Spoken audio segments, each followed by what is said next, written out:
अनिल त्रिवेदी जनपद फतेहपुर का निवासी जाती है तुम्हारी विपुली व्याख्या में वो माँ बिमला भी थक जाती है। हाँ तुमसे काटी शिरोमणि हो, हाँ तुमसे काटी शिरोमणि हो। रघुकुली अवतसी शैष की प्रबल और वीर ब्रह्मे चारी अरिमल तको ये परसो प्रचंड पानी चारण धल दिव्य देव तुम खड़े सामने। ये दिव्य देव तुम्हें खड़े सामने सेवकी करिता सती सती बदल स्वीकारो प्रभु पद बदल। हाँ स्वीकारो प्रभु पदी बदल।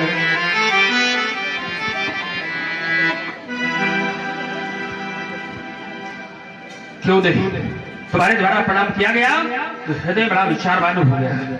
वैसे भी वर्तमान का समाज इस समय बड़ा बिगड़ता हुआ चला जा रहा है। इस समय किसी की कोई मर्यादा संस्थापित नहीं रहेगी।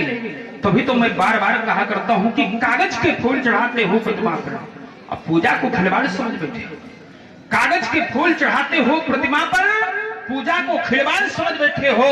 अब मन की समीप का कभी कोई पहचाना और भाव को मझधार समझ। तन से देखो तो कोसों दूर दिखाई देगा और मन से देखो तो एक पाठ दिखाई देगा।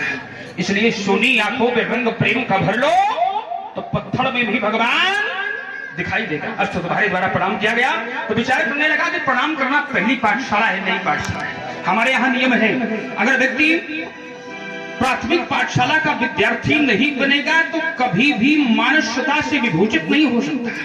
हर व्यक्ति विश्वविद्यालयों में तो जाने की इच्छा करता है, लेकिन कभी प्राथमिक पाठशाला में नाम लिखाने को स्वेच्छा से स्वीकार नहीं कर पाता। क्यों? क्योंकि प्रणाम करना पहली पाठशाला है। हमारे यहाँ यह नियम बनाया गया है, अगर व्यक्ति अपने माता पिता को प्रणाम नहीं कर पाया, आचार्य विद्वान संत ब्राह्मण को प्रणाम नहीं कर पाया, गुरुओं का अभिवादन प्रणाम नहीं कर पाया, तो ईश्वर की यहाँ उसकी उपस्थिति अनिवार्य नहीं है, कोई आवश्यकता नहीं। अस्तु आपके जीवन के लिए बड़ा ही उत्तम शुभ आशीष है। ओम गर ज्ञान की गंगा बह निकले, गर ज्ञान की गंगा बह निकले।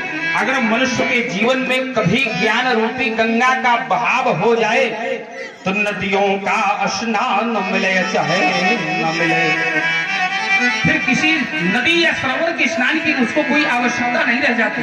गर प्रेम प्रसून खिले मन में तो धन धनवान मिले चाहे न मिले। एक बार मेरे गुरुदेव आचार्य भगवान शंकर से पूछा गया कि परमात्मा कैसे मिले, तो भगवान शंकर कहने लगे कि हरि व्यापक ये सर्वत्र समाना। वो ईश्वर हर जगह व्याप्त है, लेकिन मिलेगा कैसे? तो कहा प्रेम से प्रकट हो ही मैं जाना। प्रिय आचार्य को बार बार कहना पड़ा, गर मन बहु प्रेम प्रसून खिले तो धन और धनवान मिले चाहे न मिले। संतोष का धन कर मिल ही गया तो जग में सदैव सम्मिले चाहे न मिले। अभगुराम आशीष मिले कब और आशीष मिले चाहे न मिले। हाँ बोलो सारवार, बोलो सुभाषिस।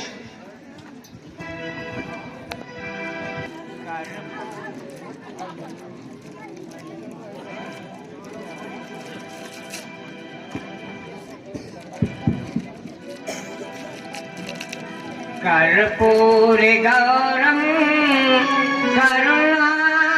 हरिश्चंद्र का वंशधर नहीं है क्या?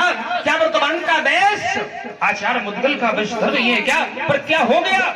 व्यक्ति अपने विचारों से रसातल की ओर चला जा रहा है, धरातल की ओर चला जा रहा है। और हमारे यहाँ का सिद्धांत कहता है ऐसी ओम ओम गौतम जा बाल व्यास, गौतम जा बाल व्यास वाल्मीकि वामदेव, कपिल प्रयाग थे यहाँ पर संत ज्ञानी थे, नारद से संत सती सीता अनुसुईया सब, हरिश्चंद्र के समान यहाँ सत्यदानी थे, अर्जुन के समान धनुर्धर थे इसी धरती पर, नारद के समान यहाँ श्रेष्ठ मुनि ज्ञानी थे। ऐसा था हमारे देश का अतीत का मंत्र, जाके समीप देवलोक की कहानी है। ऐसा हमारे यहाँ के पूर्वजों के जीवन का चित्र था और उसको सदैव अपने जीवन में अनुसरण करना चाहिए। उन महापुरुषों को सदैव याद करना चाहिए, याद करके उनके द्वारा बताए गए मार्ग पर चलने की चेष्टा करना चाहिए। और नियम ये है। और सुन रहे हैं भार्गव परशुराम जी महाराज की सुंदर वाणी। इसी क्रम में 51 पुष्पमुद्राएं गुप्तदान भगवान परशुराम जी के चरणों में बहुत बहुत धन्यवाद, बहुत बहुत साधुवाद। हमारे यहाँ नियम ये है कि संतों, महापुरुषों और गुरुजनों के द्वारा बताए गए मार्ग पर चलने से जीवन की यात्रा सदैव सुखपूर्वक चला करती है। अस्तु, तुम्हारे जीवन के लिए बड़ा ही शुभाशीष है। वो क्या? ओम शिवानाथ को भूल जाना नहीं तुम। जीवन में कितने भी पाखंड संप्रदायवाद क्यों ना पैदा हो जाए, लेकिन कभी भी परमात्मा की सत्ता को नकारा नहीं जा सकता। विश्व में आज तक कभी दो कार्य नहीं हो सके। पहला तो संसार को कभी पकड़ा नहीं जा सकता और दूसरा ईश्वर को कभी छोड़ा नहीं जा सकता। तो शिवानाथ को भूल जाना नहीं तुम, किसी और में मन लगाना नहीं तुम। बनो कीर्तिगामी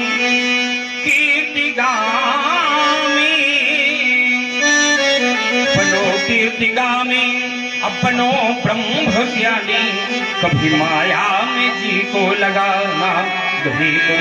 बोलो सारवार, बोलो सुभाषिस।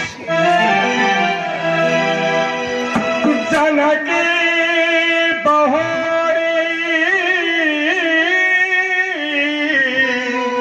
आज तेरे नाम,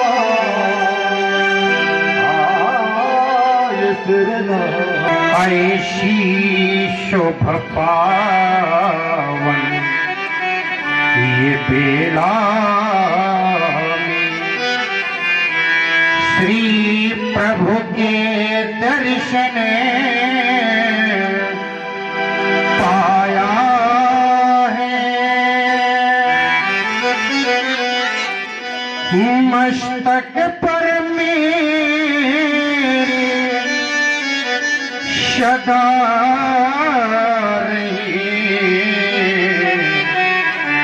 इन कर कमलों की छाया है। तुम्हें अपने भाग प्रबलता को मैं अपनी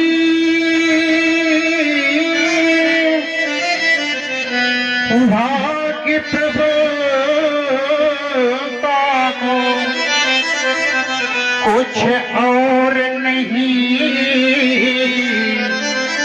कह पाता हूँ। हे दयाधाम, हे त्याग मूर्ति, चरणों में शीश झुकाता हूँ। क्यों नहीं? जन जन की जान को बढ़ा करके धरती में जड़ता और अभिमान को नष्ट करने वाले श्रद्धज, इस वसुंधरा के मध्य न्याय और नीति को स्वीकार करके राज्य करने वाले जनक, तुम्हारी ओर जब देखता हूं तो विचार करता हूं कि यम नियम आसन प्राणायाम प्रत्याहार धारणा ध्यान और समाधि अष्टांग योगों से विभूषित आचार्य श्रद्धज, तुम्हारे जीवन काल में कितनी गरिमा, कितनी श्रद्धा, कितनी सहानुभूतिशीलता, कितना शिष्टाचार और कितना साहित्य सृजन, लेकिन फिर भी अपने प्राचीनतम धरातल को स्वीकार करते हुए एक आचार्य कोटि की संत की गरिमा को स्वीकार करने वाले वैभवशाली नेपाल महापुरुषों के जीवन में अग्रगण्य हो तो तभी तो हमारे भारत के संतों ने, भारत के मनुष्यों ने, भारत के आचार्यों ने और भारत के धर्माचार्यों ने जब भी तुम्हारी वंदना किया श्रद्धा, तो अकेले नहीं तुम्हारे परिजनों के समेत तुम्हारी वंदना की गई। ओम प्रणमं परिजन ये सहित विदेहो, तुम्हारे परिजनों की समेत वंदना की गई। अब ये विचार करने की बात है, क्या महाराज जनक में इतना बड़ा गुण है कि उन्होंने अपने पूरे परिजनों की समेत वंदना करा लिया? तो कहा हाँ है। अब गुण क्या है? त्रिपुर नर नारी सुभग सुचि समता,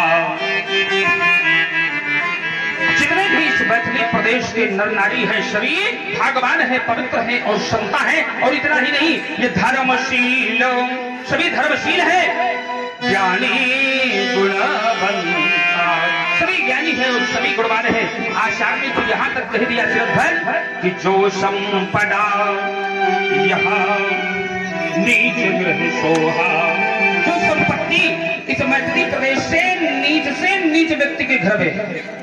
और आप लोग सुन रहे हैं भार्गव श्री प्रसाद जी की अमृतमयी वाणी प्रभावित हुए पृथ्वी पाल जी तारा निवासी आपकी ओर से 21 जोड़ों में प्रेषित है। भैया जी को बहुत बहुत धन्यवाद, साधुवाद। सुने। जो संपदा यह नीच गृह सोहा, उस जो संपत्ति इस मैथिली प्रदेश के नीच से नीच व्यक्ति के घर में है, उस संपत्ति को देख करके तो कहा सो बिलो की सुरनायक मोहा, देवराज इंद्र भी मोहित हो जाते हैं। अब विचार करने की बात है, जहां पर ज्ञानी है, गुणवान है, भागवान है, पवित्र है और संता है, तो वहां पर नीच व्यक्ति कहां से आ गया? तो याद रखिएगा, नीच शब्द किसी जाति विशेष से जुड़ा नहीं है। बोला नीच उसे कहते हैं जो ऊपर से बड़ा बना ठाना दिखाई दे और अंदर से ऊंच निवास, जिसका निवास बड़ा ऊंचा है। और जब उसके कृत्यों की तरफ दृष्टि डाली जाए तो कहा नीच करतूती, तो उसके बड़े मैले होते हैं कि देखी न सका है ये पराव विचार करता हूं, तुम जैसे आचार्यों का जन्म, तुम जैसे धर्माचार्यों का जन्म कदाचित इस भारत वसुंधरा में ना हुआ होता तो हमारे यहाँ के शास्त्र प्रणेताओं को ये सूत्र लिखने को न मिला होता कि महाजन ये नगता था।